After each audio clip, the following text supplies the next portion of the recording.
Até agora, tudo que estudamos foi embasado em teorias, e ainda há muito a ser visto. Perto do final do curso, trataremos de várias trades reais, mas agora é hora de colocar a parte da teoria que já vimos em prática, com o nosso primeiro exemplo real de trade. Nesse primeiro exemplo, vamos comprar uma opção de call no Tastyworks. Vamos observar qual será nosso lucro potencial no vencimento, levar em consideração a comissão paga e o preço de exercício, e então deixar a opção vencer. Uma vez que a opção tiver vencido, vamos analisar o desempenho da posição e calcular quanto lucro e prejuízo foi gerado. O instrumento de nosso trade hoje será o SLV, que é uma ETF de prata. Ela acompanha atenciosamente o preço à vista da prata e normalmente apresenta boa liquidez. Então é usada por trades que buscam acesso ao preço da prata. Por ter um preço relativamente baixo por ação, mesmo com multiplicador de contrato de 100, ela ainda é bastante acessível para trades de todos os níveis financeiros, como veremos. Primeiro vamos observar rapidamente o preço atual da SLV em uma tabela que encontrei no TradingView. Essa tabela mostra a variação do preço da SLV por hora, o que quer dizer que cada vela representa uma hora. As linhas pontilhadas verticais denotam sessões diferentes, ou seja, dias diferentes. Como a SLV só é negociada por um número determinado de horas por dia útil, não é incomum notar uma diferença de preços para cima ou para baixo quando uma sessão nova começa. Você pode ver exemplos disso na diferença de preços entre as barras aqui. Estamos na segunda-feira, dia 26 de outubro, com a SLV negociada por 22,62 dólares. Supondo que tenhamos em vista que o preço da SLV aumentará essa semana e vai superar a alta de 23,50 dólares das 2 semanas anteriores. Para garantir a obtenção de lucro, caso isso aconteça, é melhor comprarmos uma opção de call. Vamos comprar a opção de call que vença na sexta-feira, que é o dia 30 de outubro, com preço de exercício de 23,5 dólares. Vamos ao software Tastyworks para conferir os preços e fazer o trade. Aqui temos a cadeia de opções da SLV. Como pode ser visto na parte superior à esquerda, eu expandi a data de vencimento 30 de outubro. Então todas as opções exibidas na tela aqui vencem na sexta-feira. Como de costume, temos preços de exercício no meio, com calls à esquerda e puts à direita. Nosso interesse está no preço de exercício de 23,50 dólares, que está localizado na coluna do meio. E queremos a call, então vamos observar a coluna da esquerda. Há duas colunas de preços, a coluna de lances, bids, e a coluna de ofertas, asks. Resumidamente, lance é o valor pelo qual poderíamos vender essa opção imediatamente, que é 11 centavos, nesse exemplo. Oferta é o valor pelo qual poderíamos comprar essa opção imediatamente, que é 12 centavos, neste exemplo. Para o exemplo de hoje, para assegurarmos o preenchimento adequado de nossa ordem, vamos usar o preço da oferta. Mesmo ao longo do curso, veremos com alguns exemplos como deixar ordens com preços diferentes. No Tastyworks, o formulário de ordens fica abaixo de Option Chain. Para preencher este formulário, com uma ordem de compra de call, podemos clicar em Ask Price, que tem um valor de 12 centavos. É aqui que podemos inserir e ajustar nossas ordens antes de enviá-las. Como você pode ver, ao clicar em Ask Price nessa opção, preenche-se o formulário com os detalhes da opção de call à esquerda, sendo 1 o valor de contratos, outubro 30, a data de vencimento, 4D, o número de dias até o vencimento da opção, 23,5, o valor de exercício, C, informando que é uma call, e BTO, em verde, determinando que é uma ordem de compra. A seguir, o preço limite da ordem é o preço de oferta de 12 centavos, no qual acabamos de clicar. À direita estão algumas opções para mudar o tipo de ordem, mas como sabemos que essa ordem será preenchida imediatamente, não precisamos ajustá-la. Clicando em Review and Send, abaixo à direita, abrirá a tela de confirmação. Ela exibirá todos os detalhes da ordem que inserimos agora, incluindo quaisquer taxas de trading que devem ser pagas. Depois de clicarmos em Send Order, a ordem será enviada ao mercado. Por se tratar de comprarmos diretamente pelo preço de oferta de 12 centavos, a ordem será preenchida imediatamente. Os pop-ups nos mostram primeiro que a ordem estava operando no mercado e então que foi imediatamente preenchida. Podemos ver também, do lado direito da tela, que a ordem foi de fato preenchida com um débito de 12 centavos. A opção vencerá em 4 dias. Com um pouco de mágica de edição, poderemos pular esse tempo de espera, Mas primeiro vamos olhar o que poderia acontecer com essa posição de acordo com o que acontece com o valor da SLV nos próximos 4 dias. Podemos usar o que aprendemos até agora, na seção 3, para calcular nosso lucro potencial, prejuízo potencial e qual é o ponto de equilíbrio financeiro desta trade.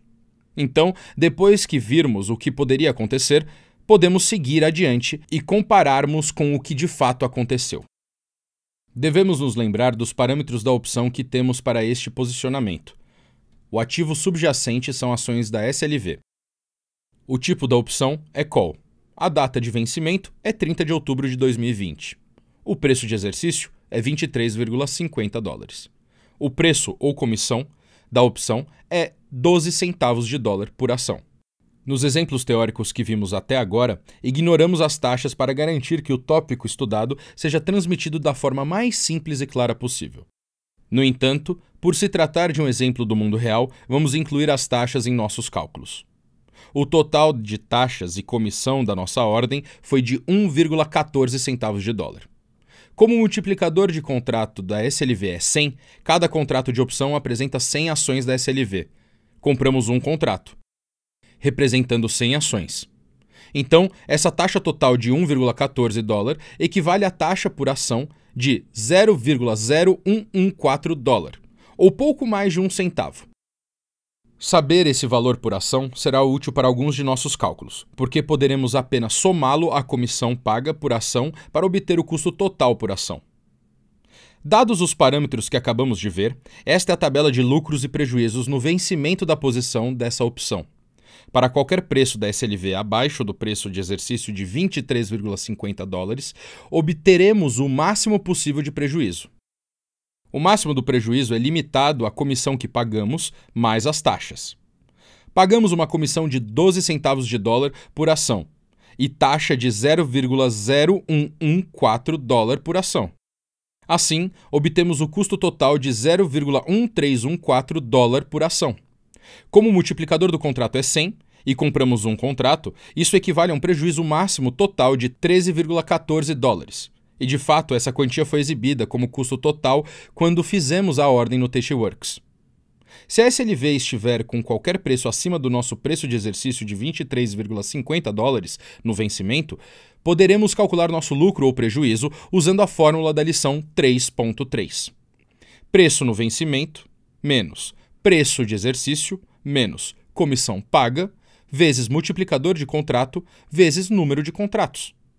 Exceto que, em vez de apenas usar a comissão paga por ação, podemos usar o custo total por ação, que inclui as taxas, que é 0,1314 dólar por ação. A linha de lucro-prejuízo, aumentando à direita de nosso preço de exercício, é a mesma da fórmula exibida para cada preço subjacente de SLV no vencimento. Como um exemplo, se o preço da SLV no vencimento for 24,75 dólares, podemos calcular nosso lucro assim: 24,75 menos 23,50 menos 0,1314 vezes 100 vezes 1, que é igual a 101,86. Se o preço da SLV no vencimento for 24,75 dólares, nossa opção de compra SLV, por 23,50 dólares, claramente vale 1,25 dólares por ação, totalizando 125 dólares. Como essa opção custa ao todo 13,14 dólares, obtemos um lucro de 101,86. Na lição 3.4, mostramos a fórmula para o ponto de equilíbrio financeiro de uma opção de call assim: ponto de equilíbrio financeiro igual a preço de exercício mais comissão paga. Como nos cálculos de lucros, em vez de usar apenas a comissão paga, usaremos o custo total incluindo taxas, que é 0,1314 por ação. O ponto de equilíbrio fiscal, então, será calculado como 23,50 mais 0,1314 igual a 23,6314. Esse é o ponto no qual a linha de lucros e prejuízos atravessa o eixo X. Agora que vimos brevemente o que poderia acontecer, vamos avançar e descobrir o que aconteceu. Aqui temos a mesma tabela de preços por 1 hora de SLV que vimos logo antes de começar o trade, exceto que agora, obviamente, estamos no fim do dia 30 de outubro, sexta-feira. Então nossa opção já venceu. Podemos ver em que momento compramos a opção de call no dia 26. Depois de um aumento sutil no dia 27, o preço caiu bruscamente no começo da sessão seguinte, e então se recuperou lentamente nos últimos 2 dias. Quando a opção venceu, o preço da SLV ainda era apenas $22. Isso está abaixo do nosso preço de exercício de $23,50. Então a opção venceu sem valor, resultando no prejuízo máximo possível desse trade, que foi $13,14. Iniciamos com um viés de alta de preços e compramos uma opção de call. Ela resultou em prejuízo. Mas como esse prejuízo se compara com uma posição no subjacente? Em outras palavras, e se em vez dela, comprássemos 100 ações da SLV. Você deve se lembrar de que o preço da SLV era $22,62 quando compramos a call. Então, em vez disso, poderíamos ter comprado 100 ações por $2.262. No final da sexta-feira, o preço caiu para exatos $22, o que quer dizer que nossas 100 ações valeriam apenas $2.200. Isso quer dizer que comprar as ações em si teria resultado em um prejuízo de $62, consideravelmente mais do que os 13,14 que perdemos em vez de comprar a call. Também é importante notar que mesmo que usássemos uma alavancagem de 2 vezes, comprar as 100 ações teria exigido mais de $1.000 de capital, enquanto a opção de call só exigiu 13,14 no total. Então não só a opção de call perdeu menos dinheiro do que a compra direta de ações, ela também exigiu mais de 80 vezes menos capital para ser executada. E aqui encerramos nosso primeiro exemplo real de trade. Mas não se preocupe, muitos outros exemplos serão vistos ao longo do curso. Nesse exemplo, fizemos uma opção longa de call. Na lição seguinte, vamos observar outro exemplo real, mas dessa vez faremos uma opção curta de call.